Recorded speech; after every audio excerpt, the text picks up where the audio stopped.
बिस्मिल्लाहिर्रहमानिर्रहीम। अस्सलामुअलैकुम व्यूअर्स, आप देख रहे हैं मेरा यूट्यूब चैनल होममेड। दोस्तों, आज की इस वीडियो में मैं आपसे ग्रीन हार्पिक की फार्मूलेशन शेयर करने जा रहा हूं। दोस्तों, बहुत ही आसान और सादा फार्मूलेशन है, कोई इसमें मुश्किल नहीं है। इसलिए दोस्तों वीडियो पूरी देखनी है, इसमें कोई चीज़ स्किप नहीं करनी, वरना फिर किसी चीज़ की समझ नहीं आएगी। और अगर चैनल पे नए हैं तो चैनल को सब्सक्राइब कीजिए और बेल आइकन दबाइए ताकि इस तरह की अच्छी अच्छी वीडियो की नोटिफिकेशन बर वक्त आपको पहुंचती रहे। और अगर वीडियो अच्छी लगे तो लाइक और शेयर कीजिए। शुक्रिया। दोस्तों, सबसे पहले हम पानी लेंगे 500 ml। दोस्तों, आप कोई भी पानी इस्तेमाल कर सकते हैं, टैप वाटर भी इस्तेमाल कर सकते हैं, आर ओ वाटर इस्तेमाल कर सकते हैं। और दोस्तों, उसमें हम थोड़ा सा कलर पहले मिक्स करेंगे, ग्रीन कलर। दोस्तों, आप रेड कलर भी ऐड कर सकते हैं, ब्लू कलर भी ऐड कर सकते हैं। दोस्तों, अभी हम कलर इसमें मिक्स कर रहे हैं, अच्छी तरह मिक्स करेंगे। दोस्तों, कलर हमेशा केमिकल यूज़ करना है, क्योंकि हमने इसमें एसिड डालना है, हाइड्रोक्लोरिक एसिड।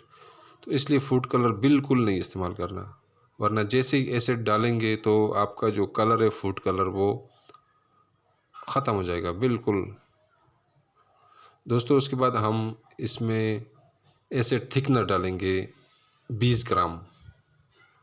दोस्तों, एसिड थिकनर का जिस तरह के नाम है, तो इससे हमारा जो ये प्रोडक्ट है वो थिक हो जाएगा, यानी गाढ़ा हो जाएगा।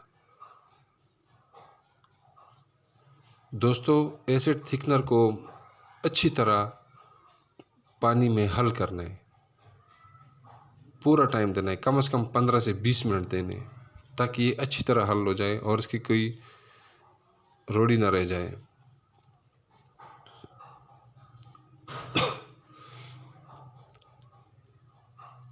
देखिए दोस्तों, हमने एसिड थिकनर को पानी में ऐड कर लिया। अभी हम इसको अच्छी तरह हल करेंगे, पूरा टाइम देना है दोस्तों, बिल्कुल मुकम्मल तौर पे हल करना है। दोस्तों, मैं बार बार अपनी वीडियो में कहता रहता हूँ, एडवाइस करता रहता हूँ कि मिक्सिंग पे कोई कंप्रोमाइज़ नहीं है। जितनी हमारी मिक्सिंग अच्छी होगी उतना हमारा प्रोडक्ट अच्छा परफॉर्म करेगा। तो चाहे आप इसको फिर घर में यूज़ करें, चाहे आप इसकी मार्केटिंग करें, बिजनेस करें इसका, दोस्तों मिक्सिंग अच्छी करनी है। मिक्सिंग पे कोई कंप्रोमाइज़ नहीं है, पूरा टाइम मिक्सिंग पे देना है। बेशक 2, 3 या 5 मिनट एक्स्ट्रा लग जाए तो भी कोई मसला नहीं है, लेकिन मिक्सिंग पूरी करनी है ताकि हमारा प्रोडक्ट अच्छी तरह परफॉर्म करे। ये देखिए दोस्तों, अभी हम एसिड थिकनर को पानी में हल कर रहे हैं।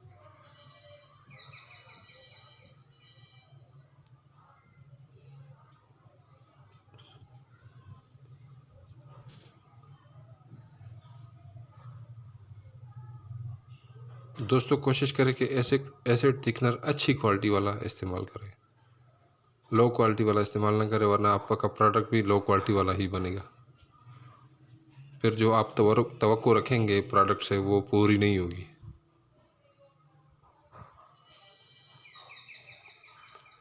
ये देखिए दोस्तों, अभी हम एसिड थिकनर को मिक्स कर रहे हैं। हमारा प्रोडक्ट आहिस्ता आहिस्ता गाढ़ा होना शुरू हो गया है। ये देखिए दोस्तों,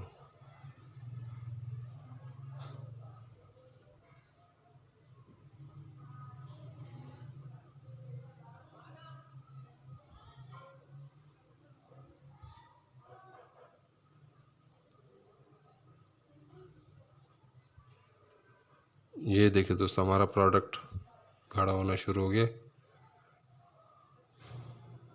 लेकिन हमने मिक्सिंग करनी है, जितनी मर्ज़ी गाढ़ा हो जाए मिक्सिंग हमने करनी है, इसको अच्छी तरह मिक्स करना है।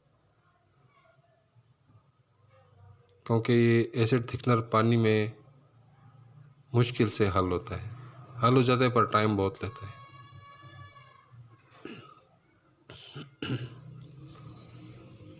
ये देखिए दोस्तों, अभी गाढ़ा होना शुरू हो गया।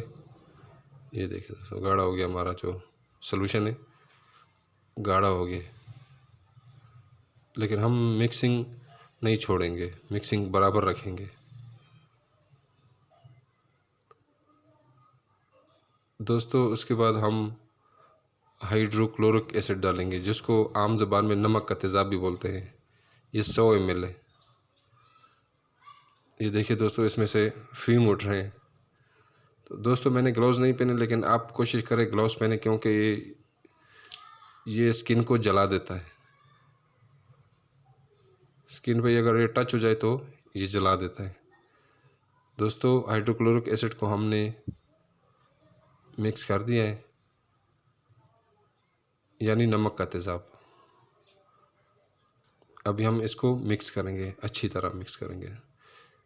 दोस्तों इसको भी हम अच्छी तरह मिक्स करेंगे, पूरा टाइम देंगे, 5 से 10 मिनट देंगे, ताकि ये मुकम्मल तौर पे इस सलूशन में हल हो जाए।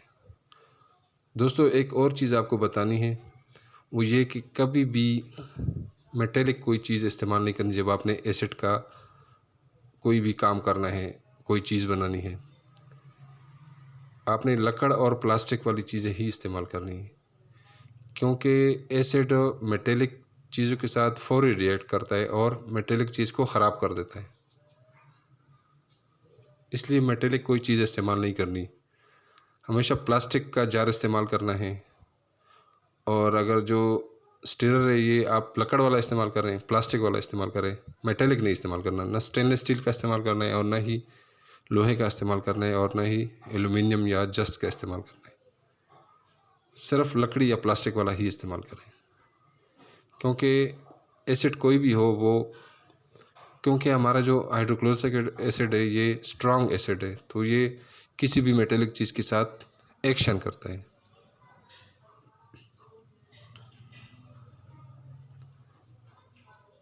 और नतीजे में हमारे पास हाइड्रोजन गैस आती है, क्योंकि एसिड जब किसी मेटल के साथ रिएक्ट करता है तो हाइड्रोजन गैस पैदा होती है, तो हमारा जो मेटल है वो ख़राब हो जाता है। दोस्तों हाइड्रोक्लोरिक एसिड को भी हम अच्छी तरह मिक्स करेंगे, पूरा टाइम देना है दोस्तों।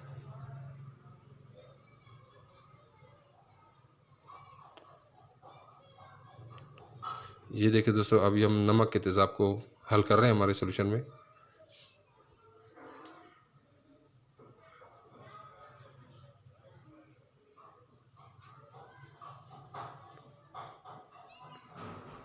दोस्तों ये जितने भी केमिकल्स हैं इनको प्रॉपर लेबल करें और बच्चों की पहुंच से दूर रखें, और उनको लेबल इसलिए करें ताकि आइडेंटिफिकेशन हो के ये कौन सा केमिकल है। सिर्फ आप अंदाजे से ना देखें कि ये फ़लाना हो सकता है, फ़लाना हो सकता है, नहीं, प्रॉपर लेबल करें इसको, ताकि कोई शक शुबे की गुंजाइश ना हो, क्योंकि इसमें गलती की कोई गुंजाइश नहीं होती। आप एक प्रोडक्ट बना रहे हैं और आपने गलती से कोई दूसरा केमिकल डाल दिया तो आपका सारा प्रोडक्ट ज़ाया हो जाएगा और आपका कीमती सरमाया भी ज़ाया हो जाएगा। ये देखिए दोस्तों, अभी हम एसिड को अच्छी तरह मिक्स कर रहे हैं। ये देखिए दोस्तों, हमारा जो प्रोडक्ट है गाढ़ा हो गया। ये देखिए बिल्कुल गाढ़ा हो गया। इसको अभी हम थोड़ी देर के लिए रखेंगे, क्योंकि इसमें वो फोम बना हुआ है, ताकि इसमें ये फोम है वो बिल्कुल सेटल जाए और बिल्कुल अपनी असली शेप पे आ जाए।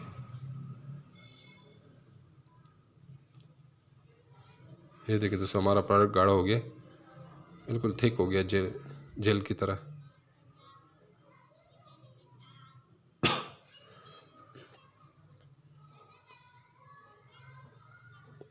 ये देखिए दोस्तों, कुछ घंटों के बाद हमारे प्रोडक्ट की ये शेप हो गई, बिल्कुल गाढ़ा है, कलर बड़ा ज़बरदस्त है और बिल्कुल थिक है। ये देखिए दोस्तों, बिल्कुल करीब से देखिए, ये बिल्कुल गाढ़ा है, असली शेप में आ गया है। दोस्तों कलर आप कोई भी इस्तेमाल कर सकते हैं, कलर का कोई वो नहीं है, रिस्ट्रिक्शन नहीं है। आप ना भी डालें कलर तो भी कोई मसला नहीं है, आप ब्लू डालें, रेड डालें। हमारे पास मार्केट में अक्सर ब्लू या रेड कलर वाले आ रहे हैं। दोस्तों अगली वीडियो में फिर हाज़िर होंगे, इजाज़त चाहूँगा। अल्लाह हाफिज़। पाकिस्तान जिंदाबाद।